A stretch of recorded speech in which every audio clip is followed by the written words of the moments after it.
A mask. I tried to take a sip of coffee the other day. Was it on? Imagine that. Am I that stupid? Oh, Ben's here. Hi, Ben. All right, I'm gonna go check the stream. Hello.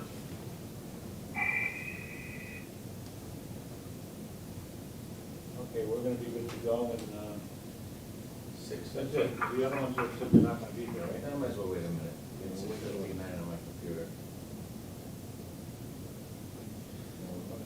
So that all the board members know, I sent a update with Region 16 committee report, because the one I put in is a week old, and we had a great meeting today, so I added the notes to it, and some timelines for operational items, so it's in your packet. I think I copied the administrators on it as well.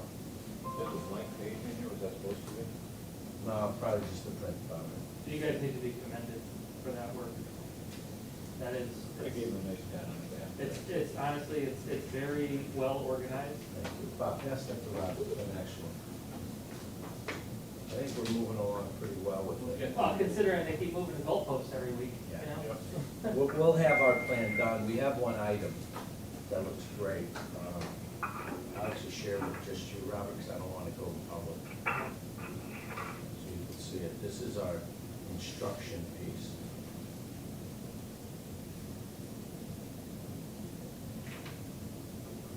Where do you see this? We broke the state document up. I don't know if we're live, we gotta wait for Matt. He's checking something. We broke the state document piece up into 4 working groups. This was one of them that we finished today. Are we ready? Yeah, you're live. The audio is a little light, so I'm gonna try to pump it up. Sorry. Okay, Bob, we're ready. All right, I'm gonna call a meeting of Region 16 to order for July 15th, 2020.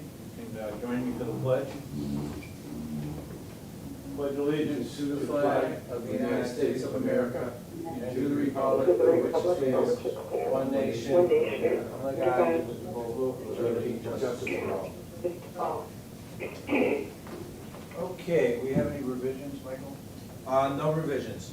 The only addition is I emailed everybody a current to-date update on Region 16 reopening committee report. That's part of your report. That's part of my report, but it's been emailed to everybody. I did it, we had a meeting today, so I tried to update that. Okay, then let's go with a roll call. Christine Arnold. Here. Priscilla Cretella. Here. Ben Catanzaro. You was here. I see it. Eric Stein. Eric's here. Robert Dyer. There. Nazmi Nugent. Roxanne Valancourt. Robert Hiscock. Here. Okay, need a motion to approve the minutes of June 17th Board of Ed meeting. So moved. Been moved by Rob, seconded. All right, any discussion? Seeing none, all those in favor, please say aye. Aye. Aye. Those opposed? All right, those minutes are approved. Town officials, anybody on? Michael, anybody calling in?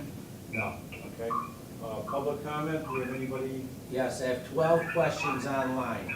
All right, folks, let's listen to these. We got 12 questions we're gonna go through. Okay, go ahead. Okay, 1 second, I apologize. The first one is from Rob from Prospect, Cambridge Drive. Question, there's a few of them. If the students are required to use district learning and my child falls behind and needs further personal instruction features, how will it be accomplished? If district learning is utilized, how will residents receive a tax reimbursement for the savings? Will the district pay for part of all the internet service of district learning if it's required? If school's open and my child wakes up with a temperature, will they be required to quarantine? Kids touch everything, how will the town ensure that all areas of school will be sanitized? I will email responses to these, but a few of them I'll touch base to right now. You need to mute some of them. It's on Ben. The one about tax reimbursement, the Board of Ed will not address that one. The other questions will all be handled in our reopening plan, and we will have that information, as well as we created a Region 16 link on our webpage for reopening. If you go into it, a lot of these questions we'll be answering, so we'll answer all of those I'll send a email out to Robert, but most of those will be answered when we open our Region 16 plan. The one about tax credit, that will go to the town of Prospect.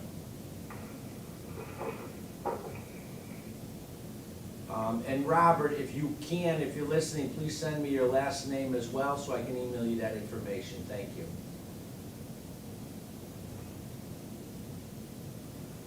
Robert also asked the second question, which is what is our reopening plan? That will come out hopefully by next Friday, which is July 24th, as a draft. It will not have all the answers, but it's a start.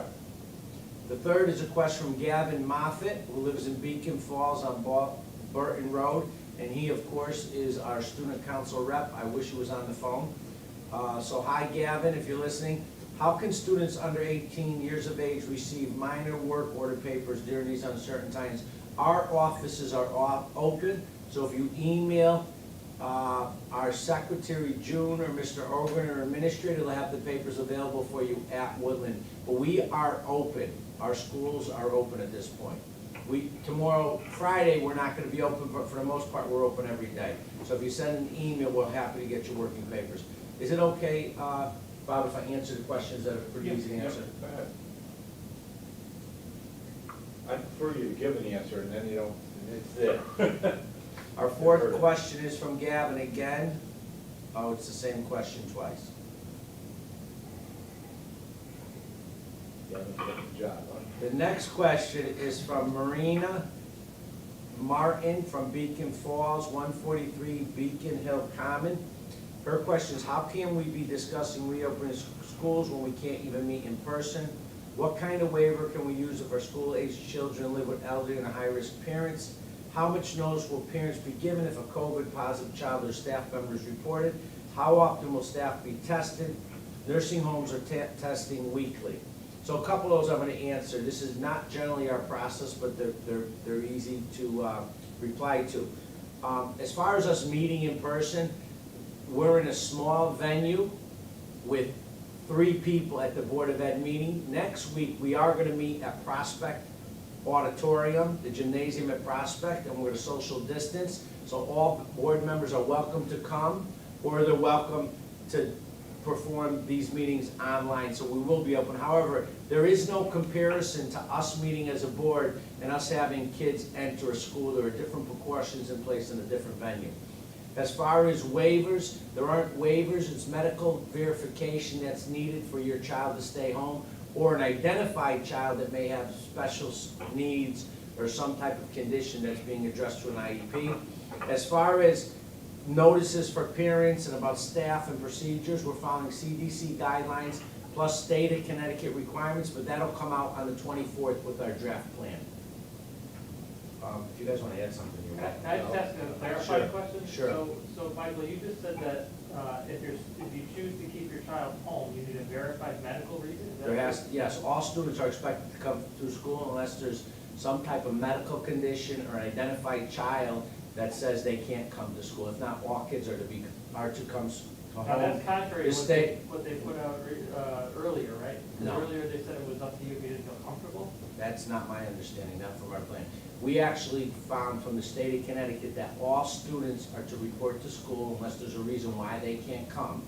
And that's gonna be medical verification in our plan, as well as, there was a school district that did not wanna open with full student attendance, and the state sent something out today that said all schools are expected to have all students reopen fully. So that's our position. I thought though the parents did have a choice to keep Yeah. them home if they were choosing to. Wasn't that in the original thing? That's what the general consensus seems to be in the community. So if that's not the case from the state, we need to make that clear. Yeah, let's do this. Let's just answer that question by saying that there are different interpretations of what's being passed down from the state, and we will get a clarification of what that is, and it will be part of our reopening plan and made very clear. It's our hope that parents will send students to school. We will do everything in our power to make it a safe learning environment. But at this point, I understand that there are different perceptions out there, and the state is changing the rules as we speak. So on the 24th, when our initial plan comes out, we'll have some definitive answers at that time and procedures for keeping kids out of school, whether they need verification or not. We'll clarify all of that for the 24th. At this point, I support what Bob's saying. We're gonna have a reopening plan. It's gonna be created with 33 members of our community. The reopening plan is gonna explain those things. Our position is all students need to report to school, just like all staff members need to report to work. If a student or a staff member cannot report to work, they're gonna have to give us some type of medical verification or justification as to why they cannot come.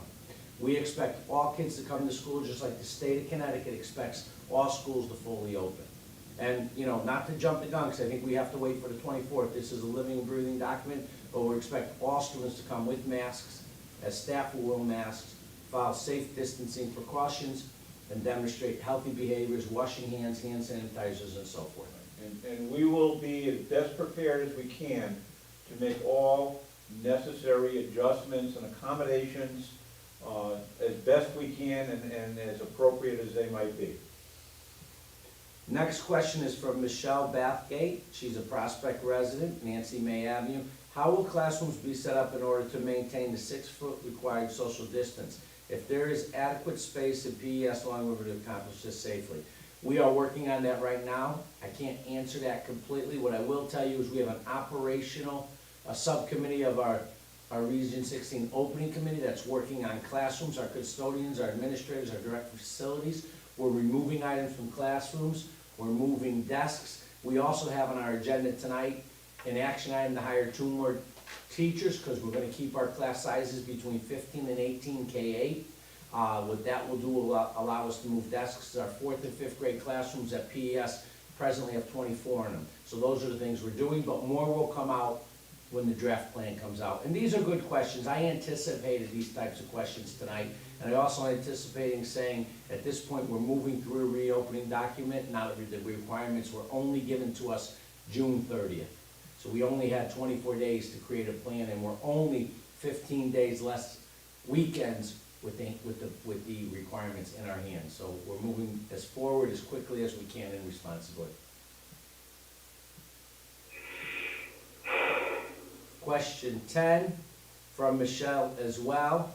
What is the plan for proper disinfecting school buildings, classroom supplies, if kids move from class to class, sanitizing between classes and buses? That will be part of our reopening plan, but what I can tell you is we're gonna be moving in cohorts K through 8, not the high school cohorts, so kids will be staying together. And for the most part, and when feasible, teachers will be going to them, they won't be moving to different classes. There are times when that will happen, but that'll be far and few in between. As far as the buses, we got the bus plan this afternoon, just as we speak, about half hour ago I received that plan. And Kira Housen, who runs one division of the bus company, is actually on our reopening plan. So we have that in our reopening committee's plan. What's that? There's a question 9 as well. Oh, I missed one, I apologize, thank you, Matt. Can you also create a PDF of these questions so I can reply to people as well? Question 9 is from Michelle Bathgate as well, from Prospect. What happens if a student or teacher tests positive, who quarantines, so forth, and etc.? The district will require the parent sign a waiver of absolving them of any responsibility if a student suffers possible infection or death from COVID. I can tell you there are no waivers we're sending out. That I can answer that question too.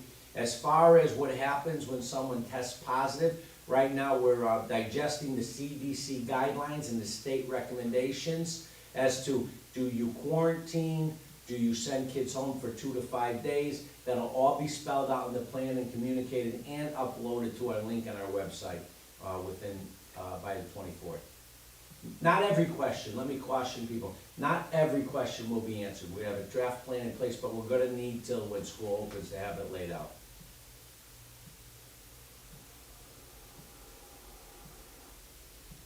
We did 10, so we're going to 11. Abram Bathgate, Prospect Nancy May. Will Region 16 continue to practice lockdown drills? If so, how would social distancing be maintained during the drills? I do not have an answer to that question yet. I'll be honest with you. Will we practice lockdown drills? Yes, we will. Do I know how those social distancing will take place? No, and I would not expect to have that in our plan by the 24th, but by September, that'll be one of those things that we will figure out, so thank you. And our final question is from Michelle Bathgate. What town do you reside in? Prospect Street, Nancy May. Will elementary age children continue to have recess? Will there be time and a place throughout the day when children can take breaks from their masks? Children will have recess. There will be protocols through recess. It will be in our plan. Will there be time to take a break from their masks? I don't know the answer to that question. I would assume there has to be time for everybody to take a breather from the mask. So, you know, once we address that, that's a great question. We'll have some information for you on it.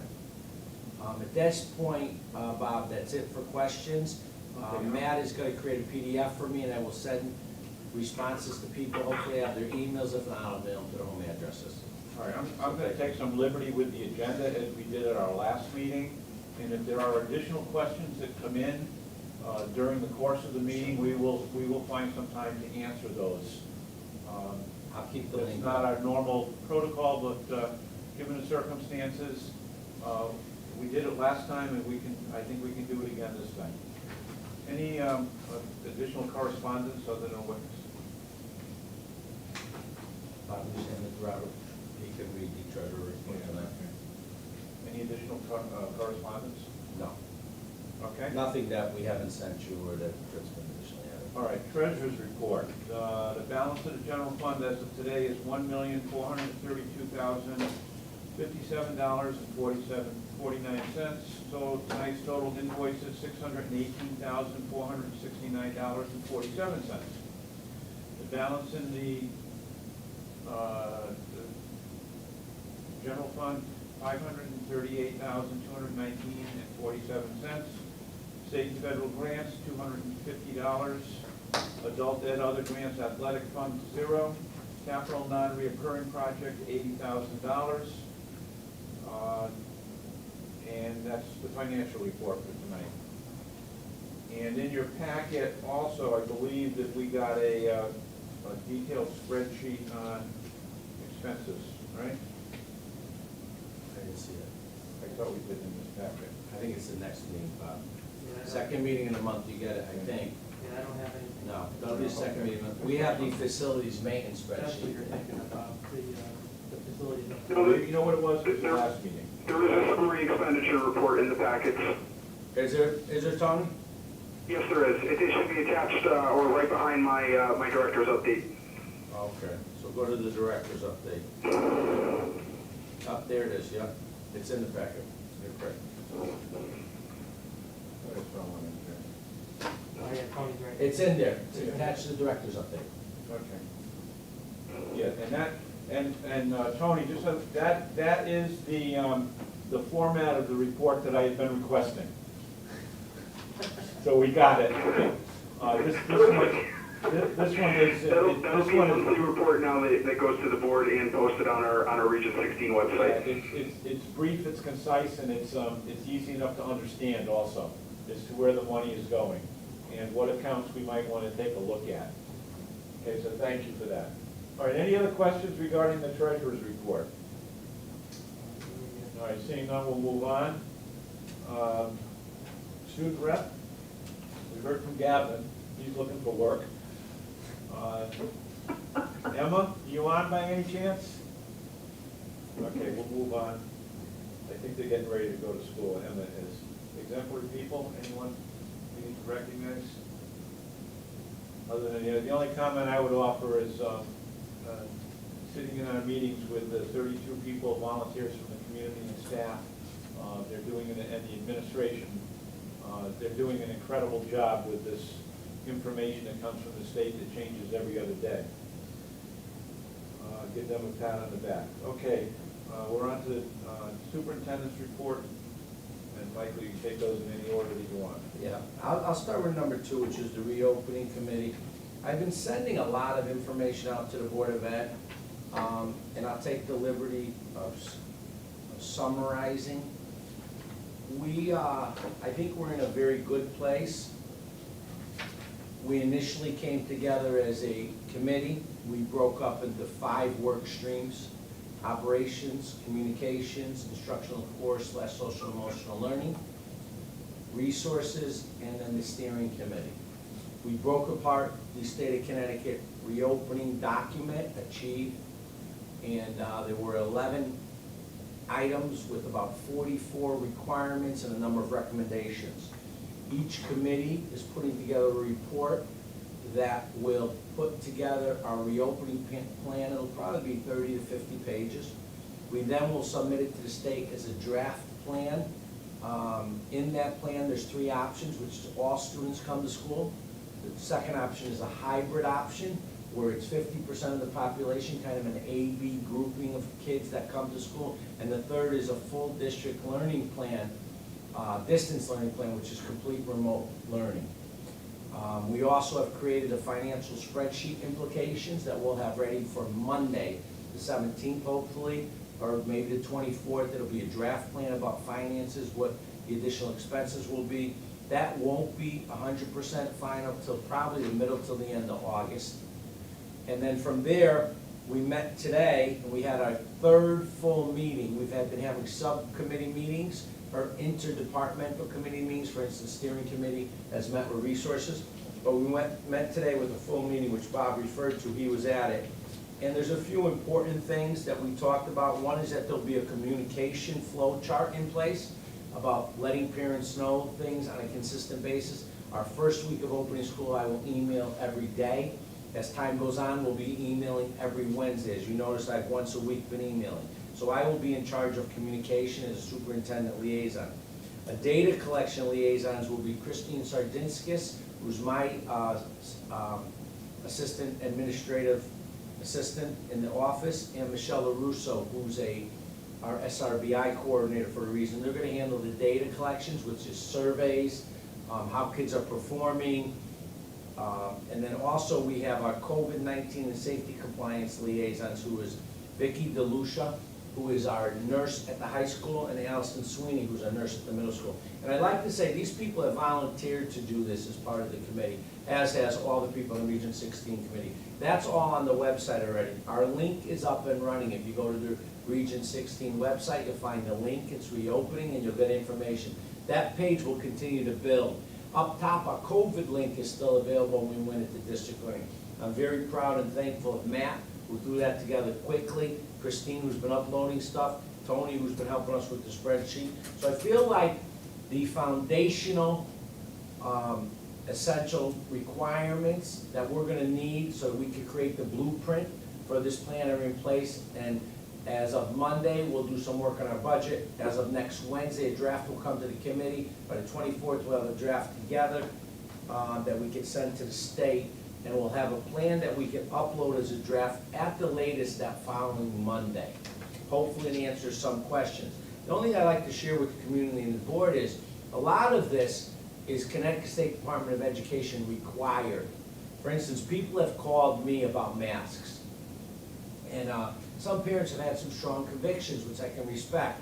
What I wanted to say to the community is, these are state requirements that kids wear masks and staff. It wasn't Region 16, one of 169 school districts that made that requirement. That's a requirement that we have to adhere to. So those are the things that are in the plan, as well as how we've changed some things to meet the needs of our specific schools and our students. So more information will follow, and you have a direct link to find out or to look at stuff that we put on as well. Our COVID coordinators, Allison and Vicki, are already uploading some links and resources that you can tap into, such as how to properly wash your hands, how parents can have some helpful tips about students to start using masks, a half hour, 45 minutes to get used to it. So there's a lot of good resources there. So as I said, I think we have a fantastic committee, we have a great staff, and we will have a plan ready to go, and we will open, unless something changes like a spike in the pandemic, for the opening of school. Just an aside, is the state did pass today that there's only 177 days required for next year. So I do anticipate that we will make a change to our calendar where kids may start 2 days later. That'll go in front of the board in August, but we'll probably get some information out because we're gonna have to do some required COVID protocol training and safety training. So I do anticipate us starting school 2 days later as a result of that calendar change, but that information will go out. That's it. Does anyone have questions for me on the report? If not, I'll move through other items. Questions Can I ask and something? concerns about reopening? Yes, Is that okay to go? absolutely. Christine, go ahead. Okay, no, I was just wondering if, I don't think, I know this isn't a state requirement, but are they considering at all doing temperature checks of staff and students? Temperature checks was discussed in length. Temperature checks is not a recommendation or a requirement. The idea was taking someone's temperature at school is not effective. However, we are gonna ask parents to take temperature of their children before they come to school, but we won't be taking their temperature. Okay. Is there a reason why they wasn't recommended, what it? Well, what they're saying is it's not valid, so if students are outside in the sun, or if they have something to eat, their temperature coming in may change that time of the day, and it will not be a valid indicator. Now, I'm not a health professional, I'm telling you what the report says and what people said, Christine, but it is not in taking temperature. Are the buses gonna be doing that? Is that gonna be happening? Are the buses gonna do what, Are the Robert? buses gonna be taking temperature? Nobody is going to be taking temperatures. Buses, you do have to wear a mask on the bus, there will be hand sanitizers. We will be working at 70% occupancy on our buses. We probably, as a region, and this is a little premature, but we'll probably have to pick up one more bus. There also, the bus report that we received today from All-Star and their protocol has a protocol for loading and unloading and how kids can sit and you can sit with your brother or sister. But All-Star has laid out a program as to how they're I gonna deal with emailed the it buses, to the masks and all of that other stuff. I mean, we just got it this afternoon. I don't know if you had a chance to read it, but Got it. I did peruse it. And I think we're gonna be in good shape with what All-Star is planning to do as far as running the buses, cleaning the buses, and maintaining it, and having a protocol for loading and unloading as well, so the kids won't be all over the Did they place. mention, Bob, will it have an impact on the pickup and drop-off times? That's it, I don't think for us it will, it shouldn't. because our numbers, buses can hold 75 students, and we basically don't run 75 students on our buses to begin with. Okay. And the one bus that's larger, we probably will have to pick one more bus up. So it should not affect pickup and drop-off for us. The only thing that, I think more parents are gonna be driving kids anyway. If it goes the other way, where everybody wants to put their kid on the bus, then we might have some I don't- crowded I buses, don't but see I don't that. think that's gonna happen at all either.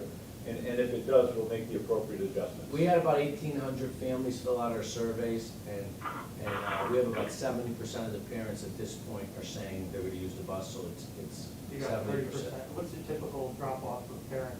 Like parents We're dropping usually their at 70% to begin with, or Oh, less. so- We're 60%, 55 to 65% anyway. We have one bus that's heavy. So we're within that percentage recommendation anyway. All right. Any other questions from any board members at this point? I don't want to move quickly through this. I know there's a lot of anxiety for everyone with this.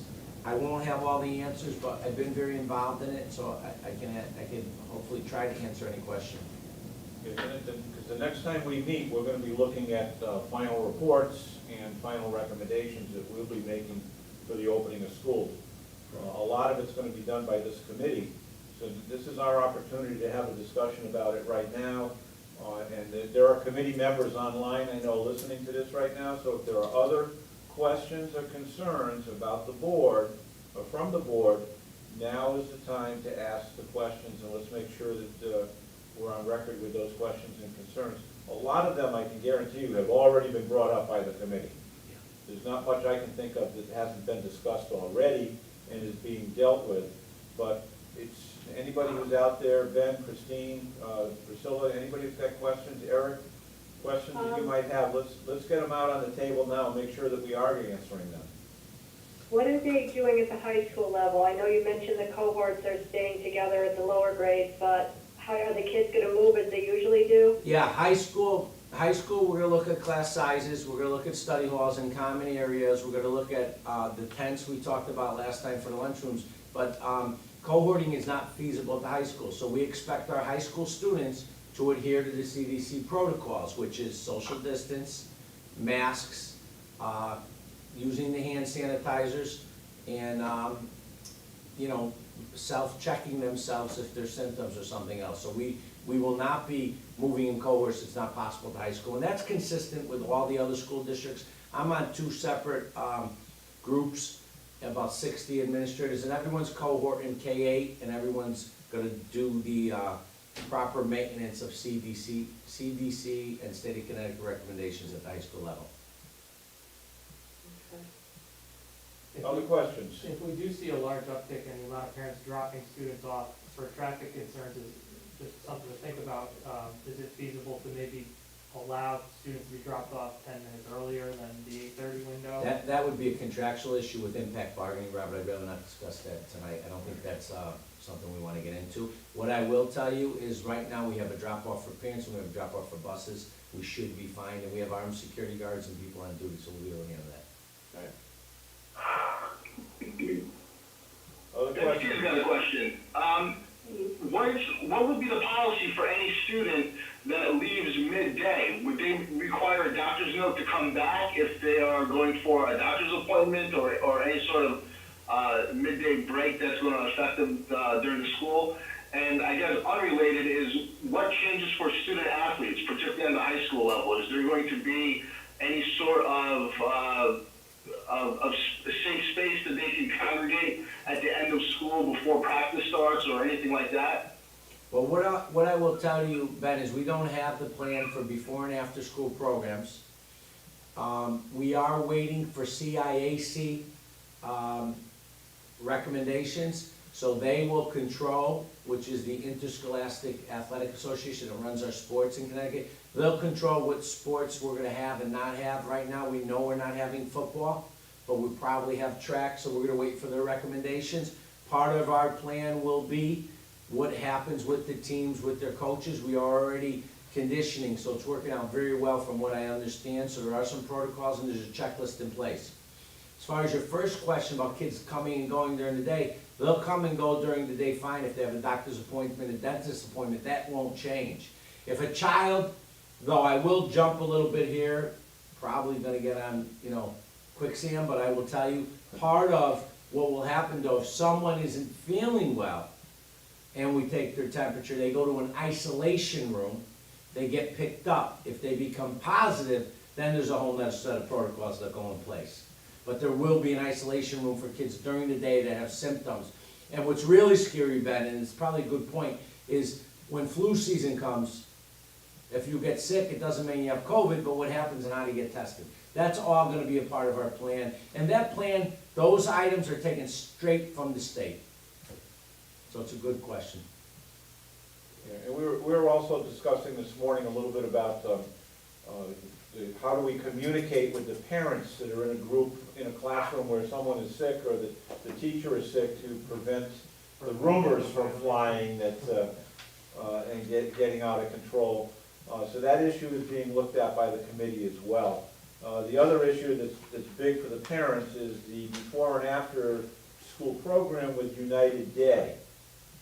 Because they require certain spaces at our schools, and we're gonna have some conversations with United Day in terms of how we're gonna run that program in the schools, or how they're gonna run that program in the schools, and what additional resources might be necessary, or whatever's gonna take to run those programs, because that's a valuable program for the parents.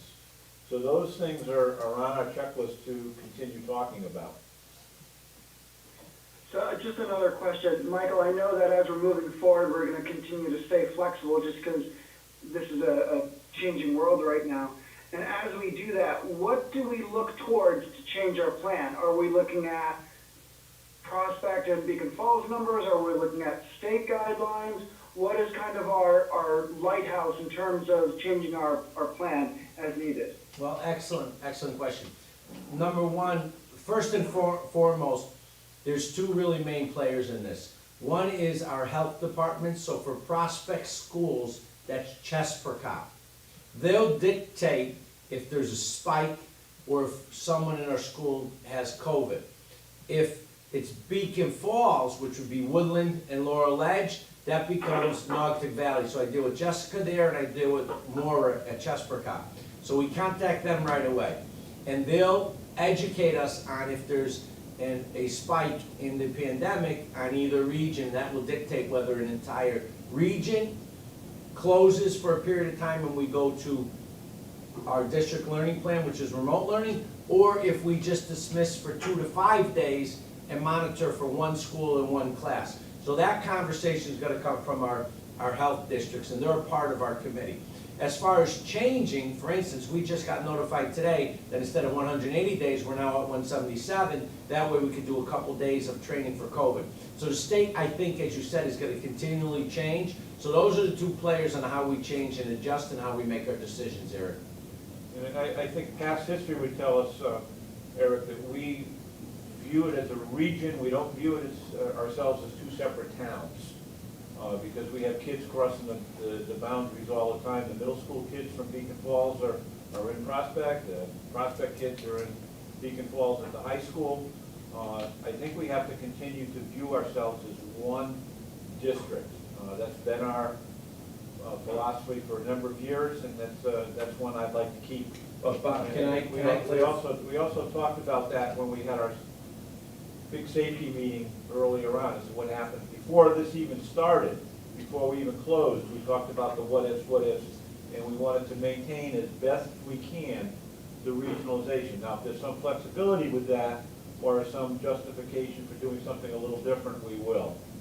But first and foremost, we want to act as best we can as a regional school district, one school district, not two towns.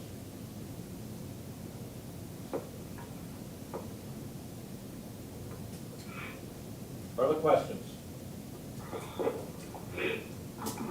Priscilla, anything? Priscilla?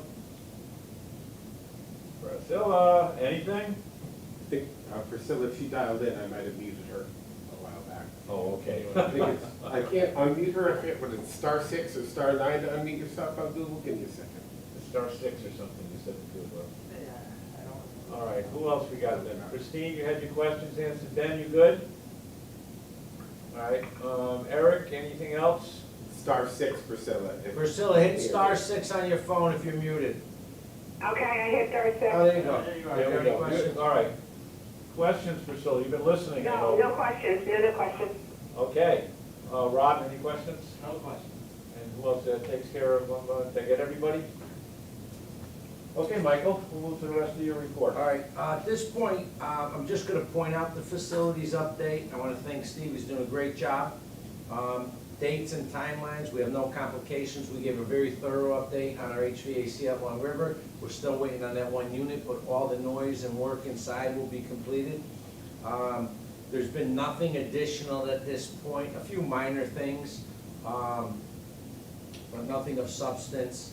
We're moving forward with ordering supplies and resources, and the facility seems to be going great. Steve and his department, even his maintenance guys, are really working now on the reopening plan, like measuring for plexiglass at desks and ordering that kind of stuff. So we've kind of just moving our maintenance plan along. Tony will talk to you under the director's report about a new incentive that we may come to the board with in August to look for an action item to upgrade some of our electrical, where we'll see a $69,000 savings, and it can reduce our payoff plan from 3 to 1.5 years. But that'll come with Tony's report. Other than that, there are no maintenance issues that I can tell you about. I can tell you that the schools are getting cleaned, and our completion date, obviously, because we closed earlier, will be by the end of July rather than August.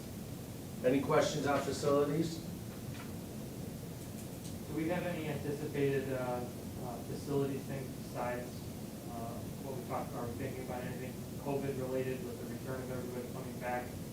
Any impact to the facilities at all with that? What do you mean by that? In terms of like water bottle refilling stations? Yeah, for all that's example. part of the plan, of course. We're putting all of that. Yeah, of course, closing the drinking fountains, leaving the water refilling open, possibly having food service sell or have water available 3 times a day, kids come with all that, that's a huge part of the plan. Putting tape down on hallways for one-way hallways, that's what we're doing now. Okay. Anything else on the facilities? Okay. As far as search for new two-com chair, Shelley McNulty, our Director of Special Ed, is gonna assume a co-chair on that committee, and we're looking for a parent in Beacon Falls or Prospect to be another co-chair of it now that Nelson has stepped down. So we're gonna be sending out a request if any parents interested in being a part of two-com, and we're gonna give a brief description of what that looks like. If you know of anybody you think might be interested, let us know, we'll reach out to that person together.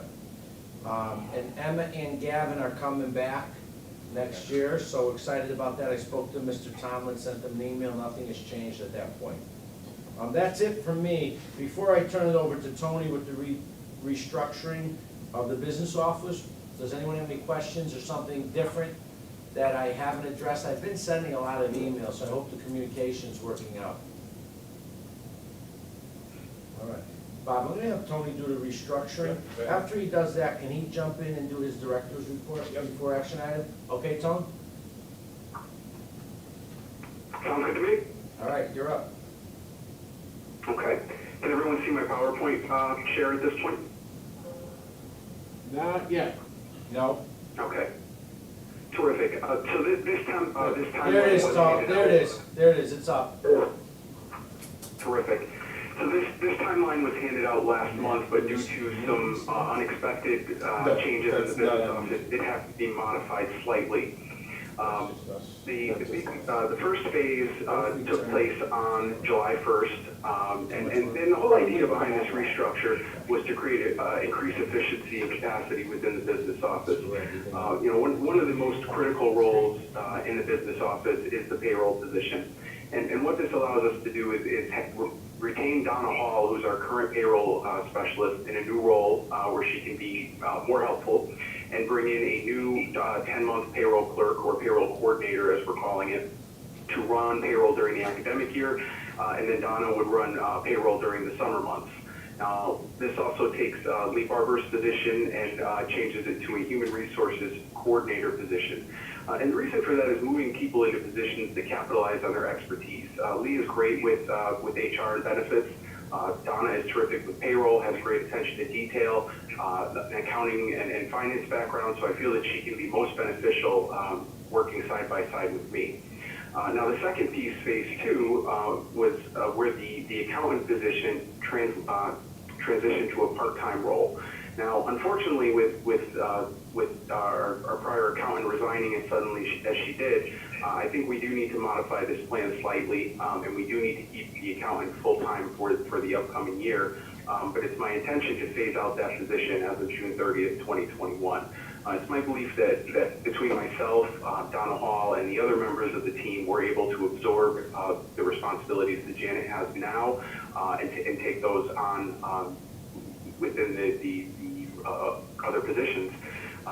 So, like I said, right now I do believe that we need to keep that in for the remainder of the school year, and then next year that position would be phased out. Any questions? So are you saying you're not gonna hire somebody to replace for the year, but we're keeping it? I'm not really, can you explain that again? I'm sorry. I'm sorry. So yes, Janet Fleet did resign suddenly last week. So we do have an interim in her seat right now, who's doing well. I'm not sure, how long she'll be able to stay with us. She is a prior business manager, and she is seeking to go back to a business manager position. But I am hopeful that we can work something out. But it is my intention to fill that, have that seat continue to be filled through June 30th of 2021, and then eliminate that position. So Christine, can I summarize that? We want to have that position as a full-time position for one more year. We have someone in it in an acting capacity. She's actually overqualified, but we're hoping she'll stay. If she doesn't, we then will hire someone for a one-year position. Okay, so it'll be a temporary position. Correct, absolutely, because Donna Hall has moved up. Okay, all right, that makes sense. And we anticipated Janet leaving in September, but rather than September, she left last week. Okay, I did see that, I just wasn't clear on what she was going forward. Okay, Great. that makes sense. So this is part of a transition plan we've been working on for a couple of months. Go ahead, Tony. Okay. Any other questions on the transition plan before I move to the director's update? Everybody has this on the board packet upload, correct? I think Yes. All right, great. We'll make it available too for the community. Ben Thank said he's you. not getting them, but I'll check with Ben. Ben's not getting them? He said he's not getting packets. Ben? Correct, I haven't received packets for the last 2 meetings. I thought the first time was an oversight, but this time I didn't see anything either. So either my email is not in the right group or my email was misspelled, so. we'll Yeah, see. but, Ben, are you getting packets delivered at home, Ben? No. I haven't had anything delivered at home the last 2 meetings. I thought you didn't want it. I know certain members didn't want it at home. Do you want it at home? I thought you would just wanted the uploads. I don't have to upload either. I'm happy taking an upload, but. Oh, then there's a problem. I'll check. We have a problem with your email. Thank you, Ben. We'll correct Yeah, that. Ben, they don't come in via email. You have to go to Google Drive and click on the folder, share folder. Yeah, I think that's how Lori does it. She puts Yeah, them no, in the share. we don't get notified that Do they're, you want to get notified? we'll talk later. Okay. Yeah, I think it might be how he's doing it, he's right, Yeah. so you gotta go click on the folder for the, Yeah, we'll talk later. but he should We be can getting, streamline he that should get process. it at home anyway. Yeah. Yeah, we can make changes. Let's make some changes to that. Okay, thank you, Ben. All right, moving on to my director's report. We did discuss earlier in the call that there is a new state law that monthly expenditure reports have to be posted on Board of Education's website. So we have started that practice as well as handing out those expenditure reports to the board at the monthly meeting. The next 2 items discuss the recent resignations from Region 16, I should say. Janet Fleet did resign suddenly last week, and Steve Martoni has resigned from his position effective August 17th. We will start interviewing for his position, I believe, next Wednesday. Unfortunately, I have to take back the following item. The state did open up the application for the CARES Act, or the ESSER funds, as they're calling them.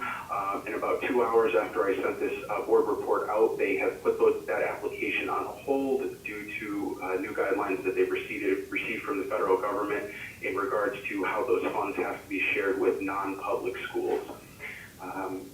Moving on to the next item, due to the closure, the Food Services Department did see a loss of approximately $26,000 for the school year that just closed. Money from the CARES Act is intended to cover those losses. There's actually a set of priorities in the the ESSER fund application that says, what things need to be prioritized in the ESSER Act, in the ESSER funds, and continuation of payment of salaries was one of the big things that we were mandated to do through the closure of the school year, and that's where the majority of those losses of $26,000 come from. So money from the ESSER funds will cover those losses. And finally, we have posted for the payroll coordinator position, and we'll be getting interviewing shortly. Okay, any questions for Tony? All right, moving on then. Just the end of, any other questions for Michael or Tony while we have them here? All right, if not, we'll move to the action items. We need a motion to approve the board policy, and I'm correct, we've done 2 readings on this? What's that? It's just 614, I wasn't at the last meeting. Yeah, this is our second reading. All right, so this is really the second reading, the approval of board policy 6114.8, emergency and disaster preparedness. Someone would move that? I'll make the motion, but I have a question about it. Okay, well, I'll go for questions. Is somebody seconding? President, Christine. Okay, Christine, thank you. All right, Rob, you got a question? Yeah, so the policy keeps referring to pandemic, specifically pandemic flu. I think we should strike flu out of the policy and not specifically refer to flu, because the current situation is not the flu, it's a coronavirus. So there's nothing that specifically says that a pandemic has to be a flu. So I would just suggest replacing flu with This pandemic. outbreak or straight up pandemic and get rid of the. I think we just use the word pandemic, Yeah. because it's gotta be a pandemic, not an outbreak. Right. Sure. That's a World Health Organization that defines that anyway. It is. Sure, we'll change it. I will check with Cade to make sure we can change it. Usually these are Cade requirements, but if not, I think we change it to them. Okay. Great. Any other questions? All right, seeing none, all those in favor with that minor proposed change, say aye. Aye. Those opposed? All right, motion carries. Need a motion to accept Steve's letter of resignation? I move to accept the facilities director, Stephen Marconi's letter of resignation with thanks and gratitude. Is there a second? Second. Discussion? Just congratulations, Steve. I know it was a hard decision. He had a great year from us. He's doing a great job. And he's staying with us till August 17th to make sure we're ready to open. So thank you, Steve. It's greatly appreciated. And he has taken another job somewhere else? Yeah, not too far down the road. Oh, Yeah. yeah. Yeah, Good for him. yeah, it's a good opportunity for him. Good, yeah, I'm glad he's got it. All right, then all those in favor, please say aye. Aye. Aye. Those opposed? That's done. Need a motion to accept the resignation of our social worker, Renee, from the Sidewalk school. right away. Somebody want to make that motion? Rob, second by? I'll second it again. Go ahead, all right, well, I'm running, I'm not supposed to be seconding or making motions. I keep making them, every one of them. That's all right, as long as they get done. Discussion? All those in favor, please say aye. Aye. Aye. Those opposed? Okay. Motion carries. We need a motion to approve the 10-month payroll coordinator job description that was in our packet. So move. Moved in, Second. seconded by Rob. Any questions? Just I want to point out that that was 22 years old, so it was time to change it. Okay, that was prior to computers. All right. All those in favor, please say aye. Aye. Aye. Those opposed? Motion carries. We need a motion to approve the staff accountant job description. So moved. Moved in by Rob, seconded by? Did I hear a second? Never heard a second, I don't know who the. Oh, that was me, Chris. All right, it's Christine. Discussion? Seeing none, all those in favor, please say aye. Aye. Aye. Those opposed? Motion carries. You have a list of proposed calendar dates for the 2021 Board of Education meetings, and I'll say, well, I'll take a motion to approve that with the understanding that we can make changes to that if we need to. We just have to properly post and notify. So that's our basic meeting schedule for the 2021 school year. Or calendar year, actually. Somebody wants to move that list? Actually. So move. Been moved and seconded. Discussion? Questions? Is Priscilla still muted? No, she said, she made the first motion. She made the motion. She's just awfully quiet. I get concerned. We want to hear from her. All right, then all those in favor, please say aye. Aye. Aye. Okay, those opposed? All right, motion carries. Have to approve a donation of a 4x6 sign for the soccer field at Woodland Regional High School. Somebody wants to make, been moved in, I'll second. seconded. I have some questions. Do we have other signs that are out there? I mean, it's not an advertisement. It's not ever, it's just, there's a copy of the sign, please. Yeah. It just says Woodland Hawk Nest, donated by Girls Soccer 2021 and 22. We had discussions at one time about signs going up around, this was before your time. No, but Bob, these were only signs that were for donations, like if I owned Prospect Pizza and I paid you $50, this is just a sign that says Woodland Soccer Girls, he's just donating it as a class I want to donation, be similar clear, to a rock.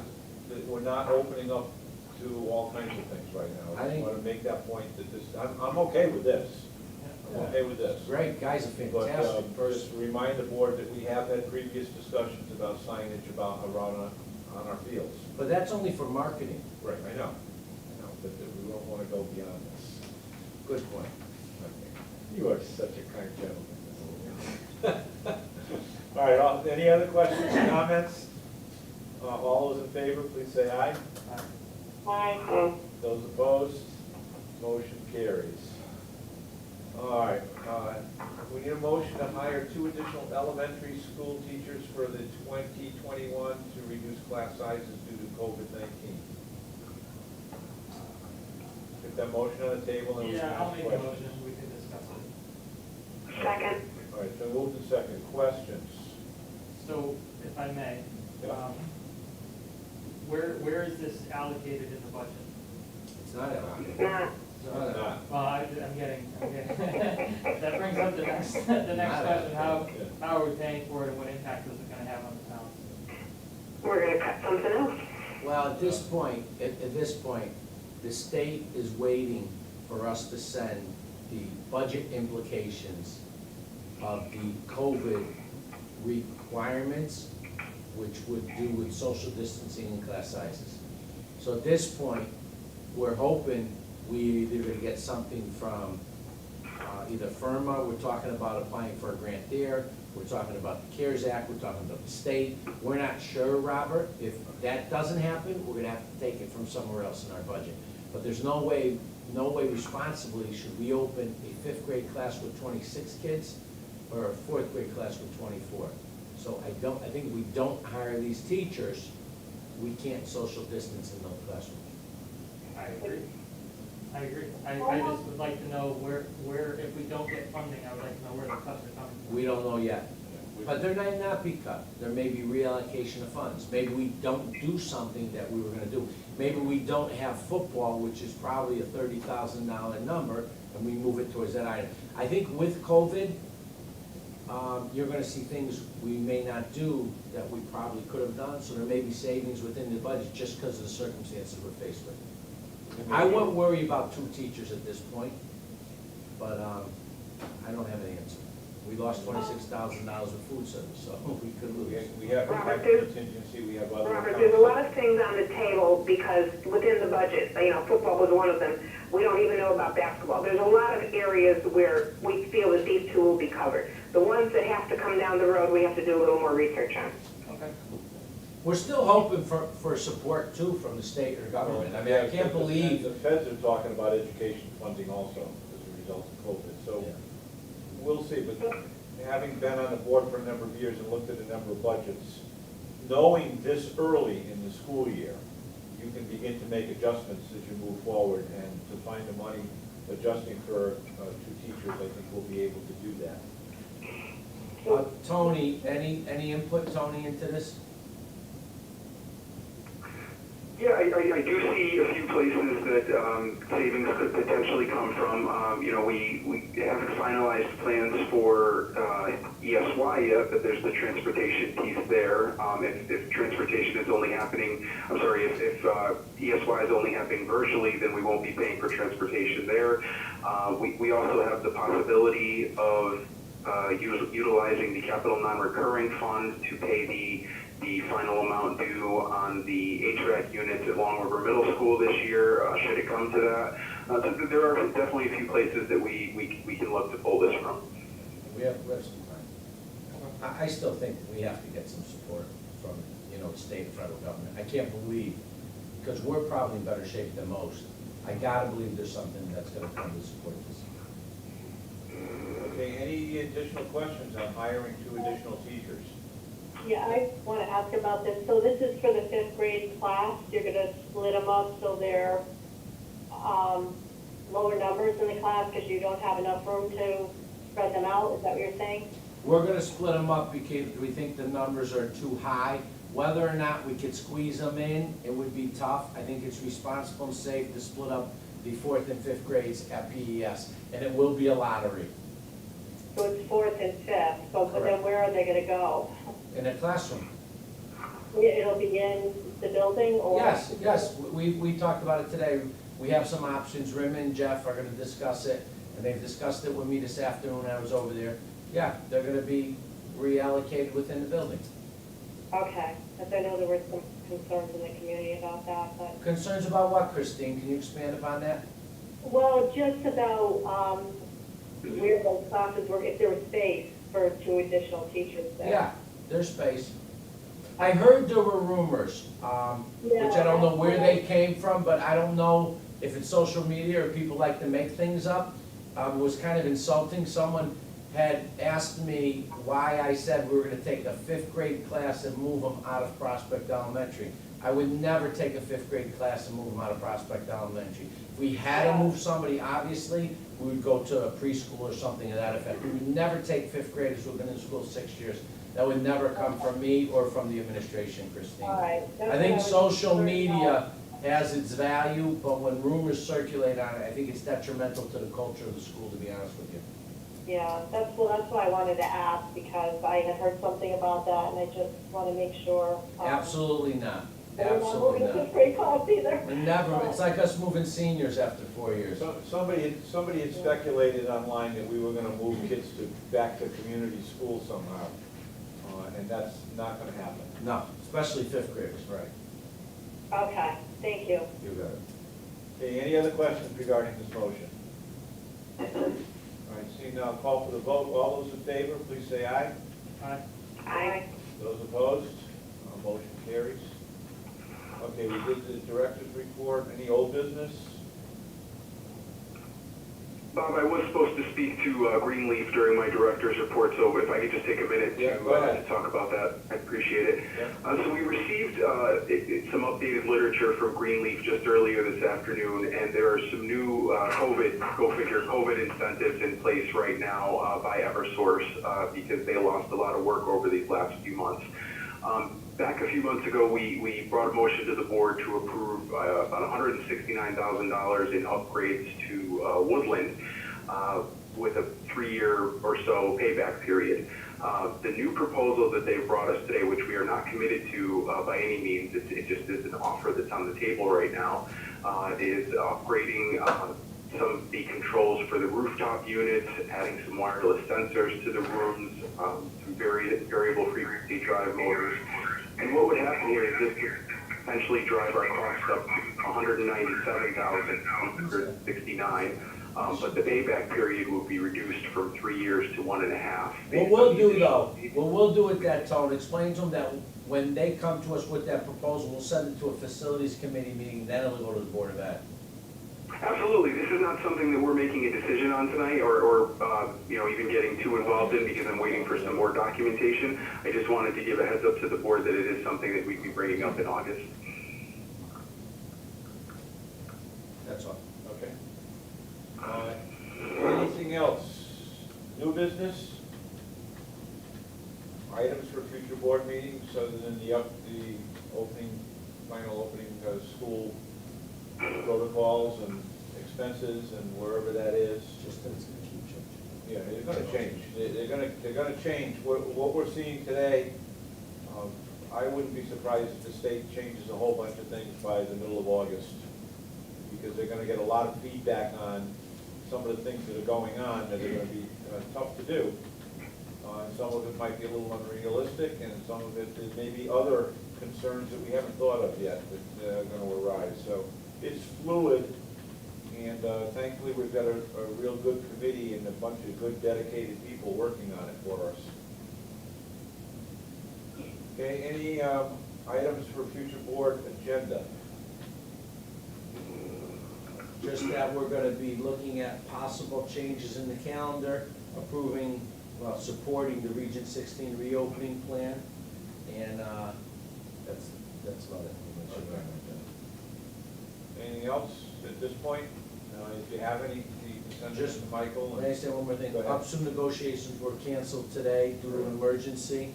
They are scheduled for the 28th at 6 p.m. We'll also have a facilities meeting before the board meeting, a half hour before, in August. I'd like to have a facilities meeting, and we're gonna have our Board of Ed meeting in August at Prospect Elementary School in the gymnasium. But just information. Is that gonna be open to public coming in? Yes. Are you gonna space it out? Yeah, we'll space it out. Okay, I think we can do that. Probably not a bad idea. We might want to think about, maybe limiting it to a certain number Yeah, of we people. Okay, we'll send some out. It's, Require Michael, people, don't require people to sign up to get an idea how many. In advance, you have to Yeah, sign up. yeah. That's a great idea. Yes?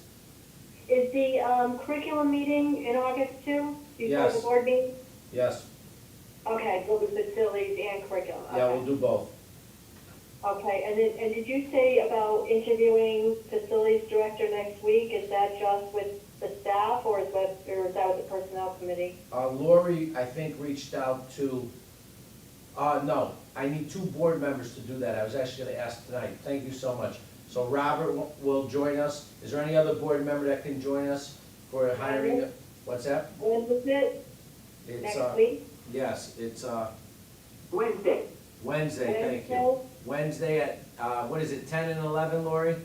10 and 10:45. You're the best. Wednesday. 10 and 10:45, can you make it? Can we just send a calendar invite? So I can- Yeah, we'll send the invites. I had to ask who was doing it first. Great. So, who else can do it, Robert? Can you, Christine? I could go, yeah. Great, excellent. So I'll send a calendar invite out. Okay, so it's 10 and 11 on the 8th, okay. Just The so I can write it down. What is today's date? On the 22nd. 22nd.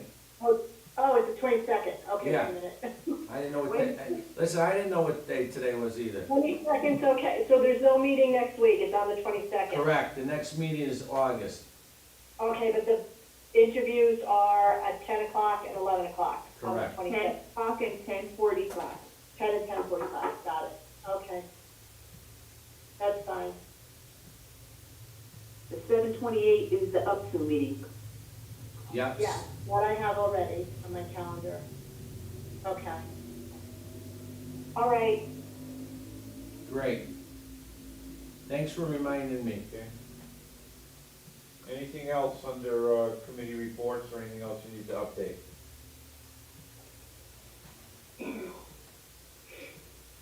Anything for the good of the order? Did we receive any other questions from the public? No. All right, no further input, then I guess we are ready to take a motion to adjourn. So moved. That was quick. Did you get the invite you just sent? All right, we've been motion to adjourn and seconded. All those in favor, please say aye.